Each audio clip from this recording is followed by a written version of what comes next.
You bet. Hello, Hugh. Thank you for being here today. My name is Emily Strauss, and I am the president of the League of Women Voters of Klamath County for the moment. We are a nonpartisan organization, and that means that we don't support any candidates of any kind. We are completely neutral on that, and that's why we invited all different candidates to participate with me. Not everybody accepted. And we do support issues sometimes, but after due study, and we may try to take action or encourage the legislature to take action on various issues, but we are nonpartisan. So with that, would you please tell us first your name and what position you're running for? Sure, Emily, thank you. My name is Hugh Palcic, and I am running for Oregon Senate District 28. Okay. I'm going to ask you kind of two questions. I'll ask you to, well, why don't we just start with your kind of statement as to why you're running for this office and what your experience is, so that voters can learn something about you. Sure. Quick background of me first. Grew up on a horse farm in upstate New York, so rural character is very important to me. Went to college at Marist College in Poughkeepsie, New York. Graduated with a degree in political science, a bachelor's degree in political science. I was fortunate enough to intern for a state senator who really instilled public service, Senator Masiello from Western New York. A great experience there, and that kind of propelled me forward, always trying to give back and find ways to be involved. I got married to a beautiful wife, Lisa, 30 years, and we moved west. We have two daughters, and we settled in Central Oregon. The rural character really fit us well. And being here, I've worked for 22 years, just retired, from the community of Sun River, worked for the community of Sun River, last 7 years as their general manager. And in Central Oregon, I've been very busy on many realms of public service. So for instance, I've served 2 terms on the Deschutes County Planning Commission, also chaired it during the co-development for marijuana, for recreational marijuana. I served on the board of the Bethlehem Inn homeless shelter. As their vice president, I helped negotiate the acquiring of the land that the actual shelter sits on today. And then most recently, I actually represent you right now, Emily, east of the Cascades for Oregon Liquor Control Commission, OLCC commissioner. So I'm a state commissioner that represents a vast territory east of the Cascades.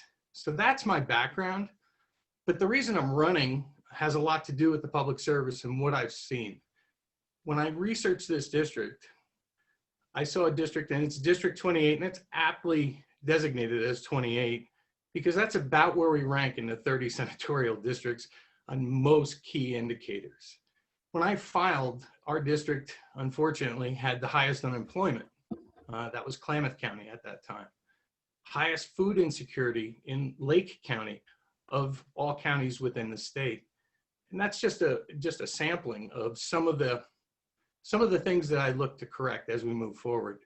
So I have the tools to do it. I have the drive as far as public service behind me to really make a difference. And I see a district in dire need of help. So I will agree. I truly believe we don't have a voice in Salem. We do have representation, but I think it's very ineffective. And I think that's led to much of the neglect that we have seen. So I look to change that. I look to go to Salem, provide a strong voice, and be able to pick the lock, so to speak, for our region and bring back much of what's needed to turn our district around. Okay, thank you. You've mentioned several things that I would like to pursue. One of them is that you've mentioned Deschutes County, Klamath County, and Lake County. There may be voters out there who have really no idea what District 28 means, or where it's located, or what it encompasses, and also may not quite understand the difference between a Senate district and a House district, So could you explain what this district is, where it's located, and what makes it different from a House district? Sure, be glad to.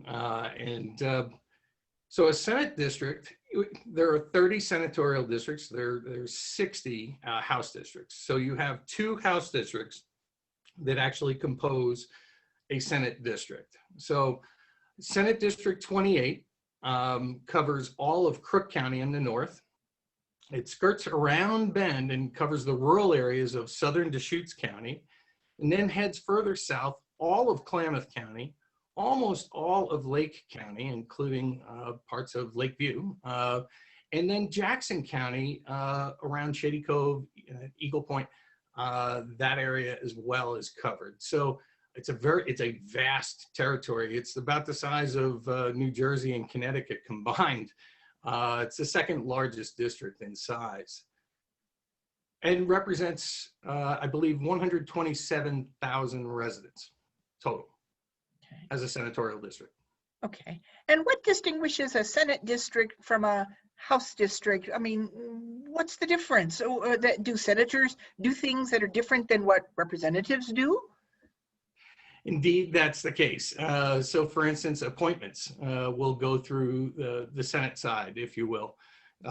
Money issues are going to be originated mostly in the House side. So, but there needs to be constant coordination between the two, House and Senate, obviously. And I look at it this way, you know, we're so polarized when we talk about politics today. I don't care who you are, that what's lost in that is the regional, the need to close the gap from a rural to an urban divide that we have. And I think that we need to work more as a region. I experienced that when I worked for Senator Masiello in Western New York. Western New York banded together and worked as a region regardless of party. And I think that's something that actually is holding us back. Okay. All right. So that leads me to several more questions. You mentioned that this is a region. You seem to be indicating more than simply the formal boundaries of a district. You also have mentioned rural as in skirting Bend, but encompassing rural parts of Deschutes County. Are you indicating that you're trying to work regionally across district boundaries with other rural representatives? I believe so. I think there's a need to do that. I think that we have shared interests and shared outcomes at times. So I think that that's important. So when you look at, for instance, an abutting senatorial district next to Senate 28, they're going to have there's going to be overlap of issues that we're going to be wrestling with. And I think if we work more as a region versus party to party, I think we're going to do better. That's what I was getting at. Mm-hmm. Okay. You also mentioned a rural and urban divide. I would assume that this is mostly a rural district, District 28. And you also mentioned that it's very vast, which it is. I did not know it was the second largest district. I guess that's in Oregon. And you said that it's neglected. So I'm hearing a vast rural district neglected. Could you talk about that a little bit more? What do you plan to do to deal with this? Well, for one, I think that there's a kind of a double knock for our district in particular, and perhaps others, but I can, just in studying District 28. And it starts with the fact that I believe, regardless of party, we have not spent enough time courting legislators and representatives to bring them to our area and put a face on our district. So I see step one, when it's time to make decisions for our state overall, a lot of them being driven by financial elements. Who is in the room and where are those decisions and those outcomes headed? And that's what's important to me, and I think that's what's lacking. So when I talk about an urban-rural divide, things along the lines of For instance, distance learning, which is near impossible in certain areas of our district, which might easily be attained in places like Lake Oswego or Hillsborough or Salem. When you talk about 56% of Lake County not connected, whether or not they can afford internet is another question, but simply physically not connected to the internet, we have a lot of work ahead of us. So I think that how would I go about that? I would start by bringing legislators from outside this area, and I saw this done effectively by Senator Masiello back in New York, to the area to put a face on it. They get a feel for the area. They understand some of the challenges more directly. Now you're back on the floor, or you're in caucus and you're having a discussion. It's very easy to have that discussion at that point. It becomes more personal and real to other legislators, to your colleagues. And I watched that done with effective deft by Senator Masiello over and over. I look to replicate that for our district, which means that I would reciprocate. There'd be a weekend or so I would spend up in Tillamook. I'd like to learn what's happening there, and vice versa. And I would suggest that we do this across the board, from the House to the Senate to the executive branch as well. I think if we do that, we're going to be stronger, and our voice actually improves because the examples will be very visual at that point. Okay, well, we obviously have representation. We have an incumbent. Are you saying that you would act differently as far as going into the district, far reaches of the district than the incumbent has done? Is that what you're saying? Indeed, and I think one of the things, if you've visited my website, you would see one of the initiatives that I have is to hold just rotating ongoing town halls. I think engagement is important. If you're going to represent 127,000 people, I think you need to hear from them, and you need to hear from them often. So constant communication is something that's lacking right now. You need to represent all voices in that district, not just some voices. And that means that, minority voices are important. The diversity that, believe it or not, there's a significant amount of diversity in a rural area such as ours. It's there. There's some richness to it, and it actually contributes. So I look at being able to deliver a voice that speaks for all. And right now, I think that's lacking, indeed. In fact, if I could be so bold, I think that in many respects, the district has been somewhat hijacked by ideology and party and partisan divide, more so than trying to regionally problem solve what's in front of us. Okay. A couple of things. You mentioned your website. Would you mind please telling us what that is? And you can repeat later as well. Sure. No problem. It's hughpalcic.com. It's pretty simple. So it's straightforward. A lot of information there. And my plans about recovery are on that as well. So that's the other thing.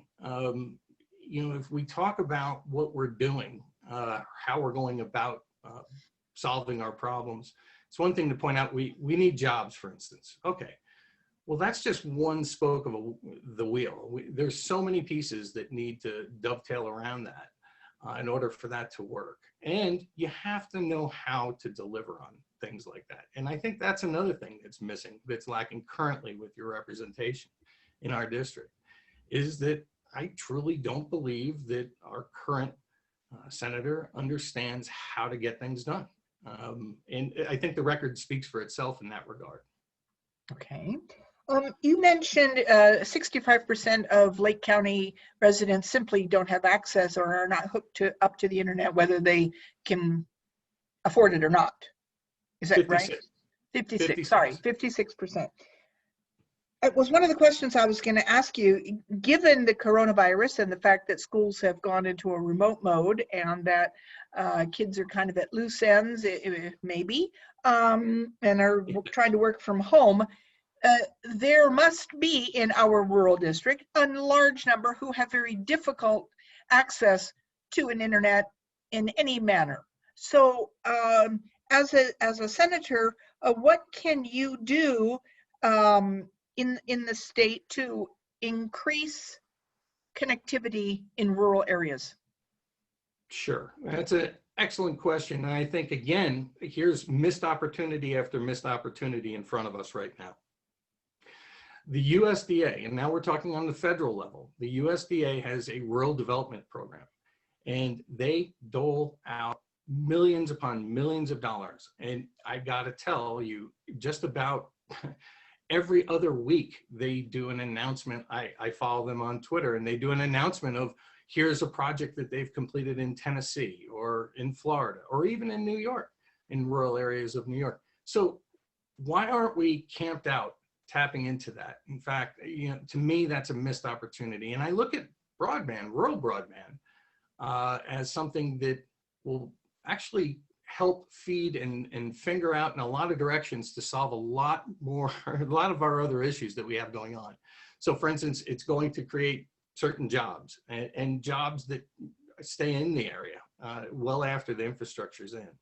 I think it's going to help with telemedicine right off the bat. I think it's going to help with, obviously, with distance learning. Just imagine a family of 2 or 3. One of the head of household loses the job, which this is somewhat commonplace for what we're dealing with now, and you have distance learning going on due to COVID. You just shut off your internet. You now have a tablet that the school has given your 2 children. You turn the internet back on, and the bandwidth can only handle 1 doing their homework at a time. And I could tell you, as a little shaver myself back in the day, I would have loved that. I would have said, great, I don't have to do my homework tonight. But in reality, it's just not practical to think that a family's going to be able, especially a larger family, would be able to work through that. So to me, there's a digital divide, which also kind of mirrors this rural urban divide that we need to close, because otherwise we're going to end up as two distinctly different organs. And I don't see that. I see us as one organ, and we need to take from the bottom and pull that up. That's the only way we're going to get better. That's an interesting point. I'm fairly new in Oregon myself, and even I have noticed that there are 2 Oregons, so to speak. There's all those on the other side of the mountain, and there's all us way out here in the middle of nowhere. Even though Klamath Falls isn't exactly in the middle of nowhere, I can tell you several people say, oh, way over there. Yes. It is a divide, and your district is on the east side. How do you plan to improve our status, so to speak, as one of those far-flung rural districts that no one's ever been to, never seen, never heard of, hardly? Well, first off, that's one of the things I want to change. They need to see it. So that's part of the plan on its own. Secondly, I'm a strong believer of, if you don't have a seat at the table, you're probably on the menu. And in many respects, we're not even in the room at this point. So, when it comes time for decision-making and caucusing, that's one of the key aspects that I see that could be helpful.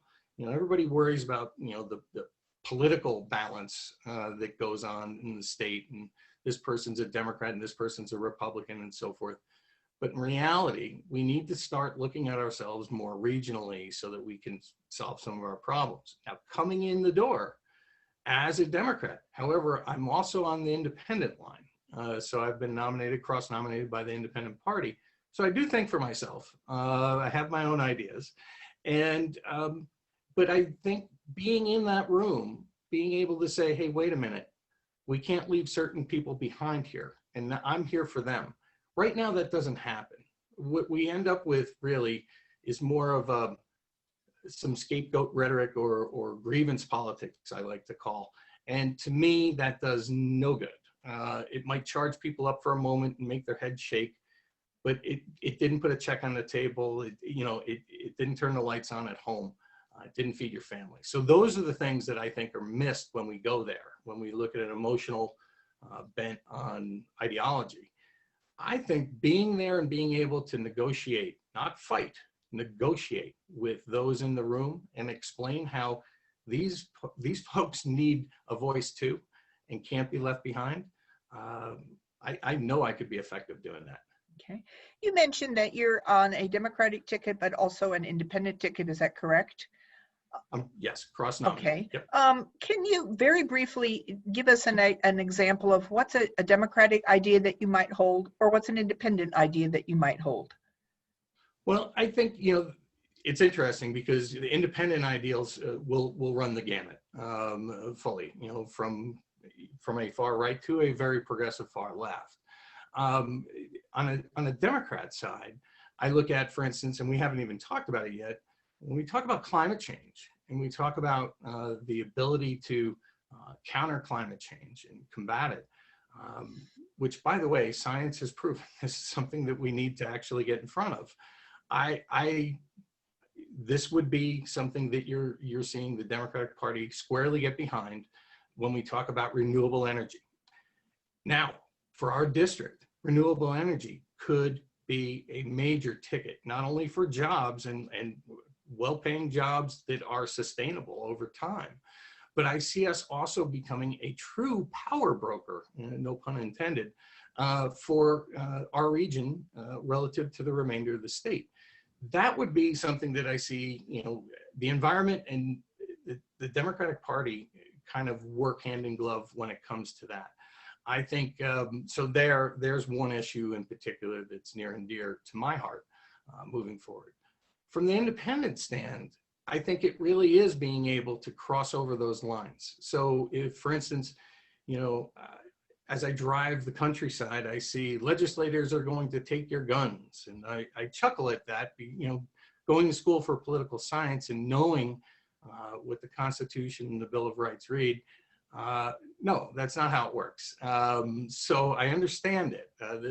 As I tell Republican friends and constituents down there all the time, look, Second Amendment, I understand it exists, and that's no one's coming to take the gun away. However, gun safety and responsible gun ownership, growing up on a farm, we had that. So I understand that well, and I want to be able to stress that well. So being independent is being able to cross over those political divides and actually pull the best ideas from both at times. Okay. One more question. Voters look at a pamphlet, they see names, they see signs on the street, they have no idea who these people are, maybe what they do. How should a voter judge a candidate, the effectiveness of a candidate? What can they look for when they're ready to cast a vote that will help them decide who they should vote for? Well, that's good. I think that a lot of voters, I encourage voters to do their due diligence. I did my due diligence even before I filed to run for this seat. And quite frankly, if I felt it was going in the right direction, you wouldn't see me today. I would say hats off. The report card seems to be working for the individual that's there. They're worthy of sending back and doing more good work for us. Unfortunately, I didn't find that in my due diligence.